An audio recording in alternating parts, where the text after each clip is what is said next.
Salams from the People's Dispatch studios in New Delhi. You're watching Daily Debrief, and I'm Siddhant Ani. On the show today, we talk about US President Joe Biden's East Asia 5-day tour. We look at the new government in Australia, the new Labour Party government in Australia, and we round up all the action from the football leagues in Europe over the weekend. First up, US President Joe Biden is on a 5-day tour to East Asia, his first since taking over the presidency, as he tries to set out his policy and programs to bring the US's allies in the region together and attempt to counter what it considers China's growing influence in the region and beyond. Now, over the years, several US presidents have attempted to counter this influence in different ways, from George W. Bush's approach of looking at the country as a strategic competitor to Donald Trump's more recent out-and-out confrontational position. Biden too has big plans for East Asia, including what he calls the Indo-Pacific Economic Framework, some of which he will look to present to regional leaders and build consensus on. To understand what these plans might be a little bit better, I spoke via video conference earlier to Abdul. Abdul, good to have you back on Daily Debrief. Joe Biden is, like we were saying, in East Asia for a series, I guess, of meetings with world leaders. What is the agenda or the plan of this particular visit? Biden is there for almost 5 days, and there are many things scheduled. I think this is his first visit to the region since he became president, and he is planning to basically inaugurate a Indo-Pacific economic framework, which is a kind of attempt to club allies in the region together. So whether it is South Korea, whether it is Japan, whether other smaller countries in the region, they will come together and have a discussion about framing a common trade agreement, which talks about many other things apart from kind of making the trade easy. Apart from that, there is also an agenda on Quad meeting, which is going to happen today, it seems. And of course, we know what is the larger agenda of Quad. There was also discussion about strengthening the AUKUS, which they created last year. Right. So apart from all these larger multilateral things on the agenda, there are also bilateral meetings going on with South Korea and Japan. So yesterday, Biden met with the newly elected South Korean president and talked about the quote-unquote threats coming from the North Korea because of the rising missile tests and so on and so forth. So basically, the tour to East Asia is primarily to strengthen the well-known and the conventional US approach to the region, and there is nothing new which we are expecting. Yeah. I was going to ask you in what ways has Biden kind of departed from the Trump era of foreign policy, but you've already answered that question. Specifically in the context of Taiwan, Abdul, Joe Biden made some fairly strong, at least, statements, as US presidents are wont to in any case. So where are we on the Taiwan situation as of now? Well, during his visit to Japan, he was basically claiming that US will defend Taiwan militarily if there is an attempt by China to capture it forcefully, which is in some ways is a departure from the traditional US approach on the issue. We know that since 1979, since US established formal relationship with mainland China, it has kind of agreed to maintain some kind of friendly relationship with Taiwan, to help it economically, to help it in other ways, but it never said that it will actively get involved in a military confrontation. Which some of the analysts are saying is basically a deliberate slip of tongue. Some of them are saying that since Biden has become old and now his tongue is basically going haywire on many issues, this is one of those things.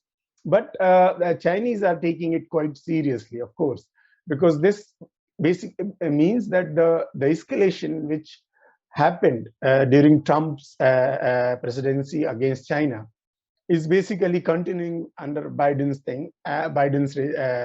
rule, and this is going to be even more extreme in coming days, given the fact that U.S. looks at China as a possible challenger, and what is happening in Ukraine is trying to basically link it, and it sees an opportunity to in all of this, primarily in terms of trade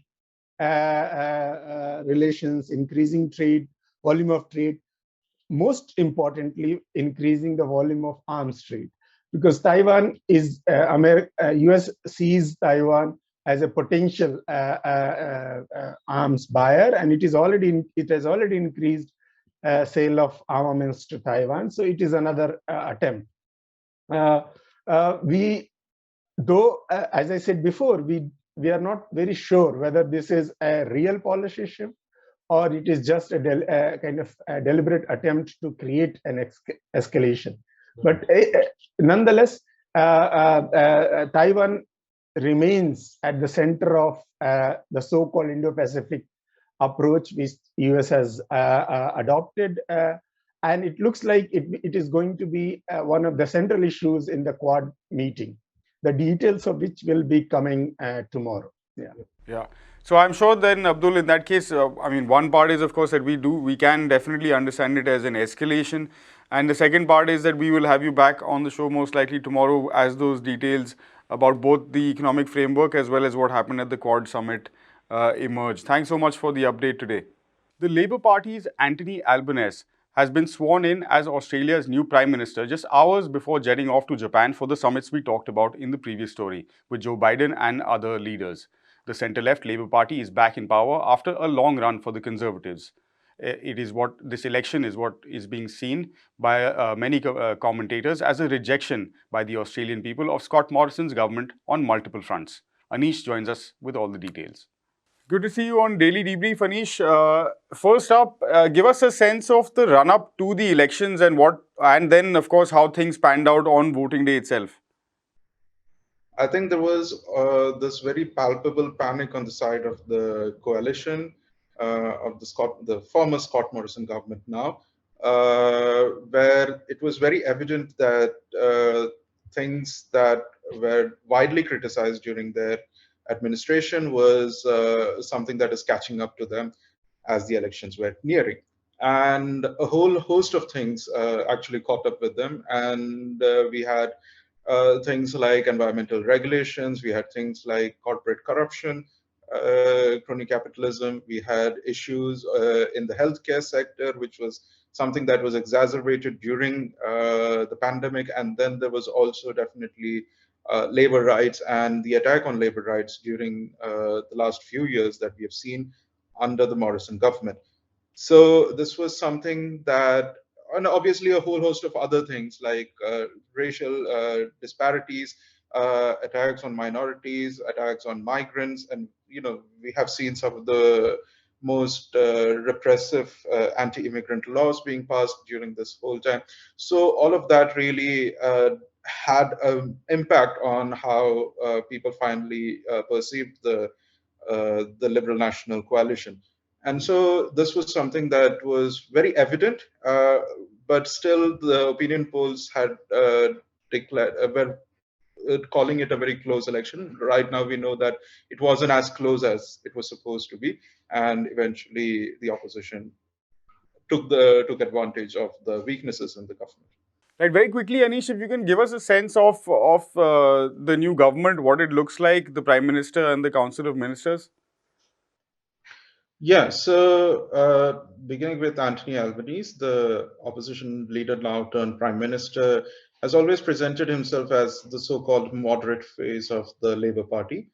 And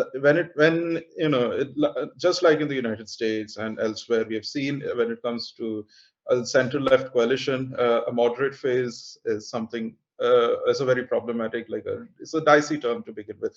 So, and that I say because in many of the cases, as his performance as the opposition leader, in many of the cases, he was not as forthcoming as an opposition force as one would have expected from the labor movement.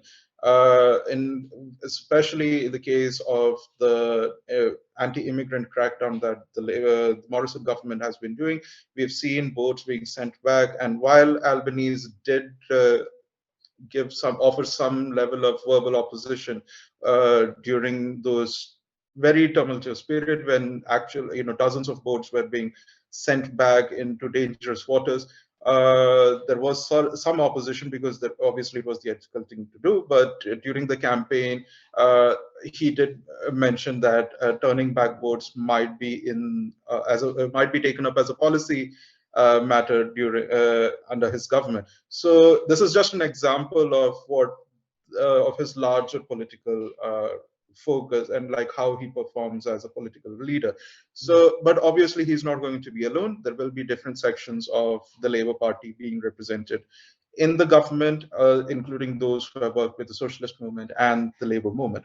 So we will have to wait and watch how this new government is going to take shape and how it is going to perform in the next few years. Obviously, we have to also mention that under certain respects, the Labour Party has been slightly better than the conservative coalition governments in different states, and thus we have seen during the pandemic and also in other issues. But obviously, we will have to wait and watch because the federal governments function quite differently, and that has been historically the case. Anish, we've covered in the recent past on Daily Debrief Australia a fair bit, particularly when it has come to the handling of the Morrison government's, how the Morrison government, dealt with the pandemic, and of course, related issues in the healthcare sector that have come up, including actual movements to sort of demand change in working conditions, wages, etc., etc. How much of an impact has that had on the way results turned out? Obviously, it had a significant impact, as we can see. We have seen urban areas turning more to the labor side, primarily because that is where the pandemic was worst hit. We have also seen these as the places where labor movements were quite strong, especially healthcare workers were quite strong in their activism, and that did make an impact. Obviously, a whole host of other things also mattered, but when it came to the performance during the pandemic, the Morrison government was falling quite short, and that is especially considering the resources that were at their disposal. We have to remember that Australia is one of the richest countries in the world. It definitely had the resources to do far better than what it had offered Australia, and this was especially true to the working conditions that health workers, and not just medical professionals we're talking about, even allied health workers and aged care workers who faced the worst of the pandemic, had been offered throughout the last 2 years. So obviously, the performance we've seen in labor-led states were different, and that also impacted how people voted on election day last Saturday. So this definitely was a major issue and definitely colored how Morrison government was viewed in the eyes of the people, especially the urban people who do depend on the aged care sector, who do depend on primary healthcare system, the public healthcare system, far more than the outbacks and the rural regions of Australia. All right, thanks very much for that update, Anish. We'll ask you to keep tracking Australia for us, of course, and see how the new Labour government actually does. And finally, it was a super Sunday of football in Europe, with several of the continent's major leagues being decided, not the least among them, the English Premier League, where the Manchester City juggernaut rolls on. For a roundup of all the weekend's action and major talking points from European football, I spoke to football writer Vaibhav Raghunandan via video conference. So hello, Vaibhav. Thanks for joining in again. So, yeah, quite an exciting weekend action in England as well as Italy that way. But yeah, let's start with England because there's many things happened, and that too in the last 10 minutes of the weekend's action of the matches. Can you just take us through what exactly happened and why was it probably arguably the most exciting football weekend for many years, as far as I remember? Well, to be fair, like first of all, I wasn't watching the top of the table clash because it's really like that's really passe. The whole world is watching that. Why should I watch that? I was watching the relegation battle. But on the other hand, I would still say that it's the second greatest last day of the Premier League since that great Aguero goal. But it was madness. Like Liverpool and City were separated by just 1 point going into the day, and basically they both had to win. And if either one of them Yeah. lost, then the other one had pretty much sealed the title. And at halftime, it was unbelievable because Liverpool were drawing against Wolves, which was fine. Like it was a tough game and it was at Anfield, but they were level. But City, unbelievably, were a goal down. And then they went 2 goals down, like very soon after Yeah. in the second half. At which point of time, it genuinely felt like this is it. This is going to be Liverpool's day. Although, even though City were losing 2-0, Liverpool was still level. So they were level on points, and City had a better goal difference. So City were going to win the Okay. title. But you knew that Liverpool were going to win their game. There was no doubt about that. Simply because they were knocking on the door so furiously that Wolves were basically planning on removing the door and putting a wall. Like that's the way it was going in that game at Anfield. And then suddenly, like it was, I mean, it was the matter of I think 6 minutes they drew level.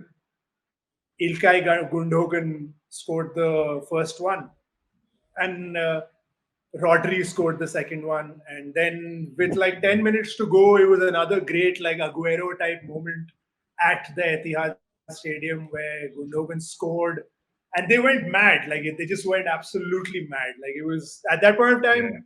As soon as Gundogan scored the winner, even Liverpool scored a winner.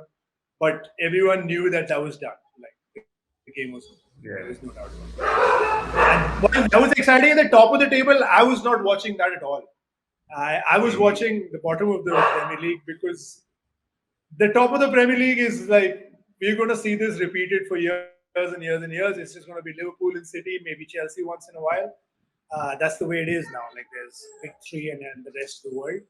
But at the bottom of the Premier League, it's like it's a really valuable contest because if you lose and you get relegated, you lose out on a lot of money, and it's a huge thing. Like be able to climb back is a big deal. And Norwich and Watford had already been relegated, even going into the final day, and the battle was basically Yeah. between Leeds and Burnley. And the two teams were level on points, but Burnley had a way better goal difference. You know, like they had like Leeds, they had about 37 goals better than Leeds. So Leeds basically had to better Burnley's result, and Burnley were playing Newcastle, who are the new big money team in the Premier League. Yeah. And well, Newcastle took the lead against Burnley. Leeds somehow managed to take the lead against Brentford and then did what Leeds have been doing all season and perhaps for the last 10 odd years, which is they took a hammer and an axe and then they hit themselves on the foot repeatedly. So they conceded a goal to a 9-man Brentford team and left it till injury time to actually score the winner that would keep them in. And it was crazy because I mean it was an away game, but the Leeds supporters were just the players entered the stands, they were celebrating with the supporters, and it was a huge thing. Like wherever Marcelo Bielsa is right now, I'm sure he would have also like liked to see that because he was sacked unceremoniously. And I, as someone who's been watching Leeds for a while now, I felt like it was perhaps the worst decision that a club could have made to sack an iconic manager who has really like it's also shown like this the fact that Leeds have battled relegation this season has shown how great a manager Bielsa was, that he took a group of players like that who are essentially like I mean no disrespect to any of these players, but they are not top draw Premier League players. He took them to the top half of the Premier League last season, which is just tells you everything you need to know about them. So it was like a Leeds great humbling popularity. experience. Yeah, No, it I just was think really the great. Leeds Like it was. popularity. Yeah, absolutely. Like there's like I do believe that there is now a fan following for Leeds in India. Like there were so many people I know, so many footballer friends, so many Indian football coaches. They all reached out to me on Instagram because I had started talking a lot about Leeds last season, and I'd sort of keep telling them to watch Leeds. So they reached out to me and they all said that, you know what, we were watching this game. This was like really Yeah. what we were watching. We were not watching the City game, which kind of tells you like where and what people are thinking now also when they watch the Premier League. It was really nice to see. And that's all we have on this Monday episode of Daily Debrief. We'll be back again, same time, same place tomorrow. Until then, you can get more details on all of these stories by visiting our website, peoplesdispatch.org, and getting updates on all our regular social media platforms. See you tomorrow. Until then, stay safe. Goodbye.